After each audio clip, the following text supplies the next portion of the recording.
The ingredients for McCormick white chicken chili could not be simpler.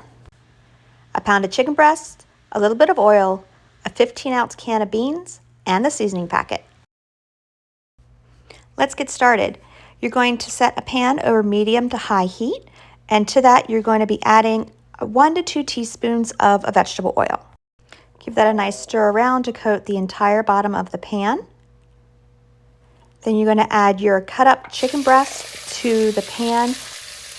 You want to spread them out so that they're in an even single layer. Allow that chicken to sit there for 3 to 4 minutes. You want good contact with the hot skillet. You're going to want some great caramelization on that chicken.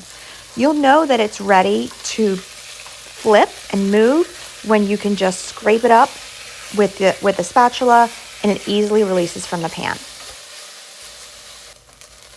Continue to saute and stir the chicken around until they are brown on all edges.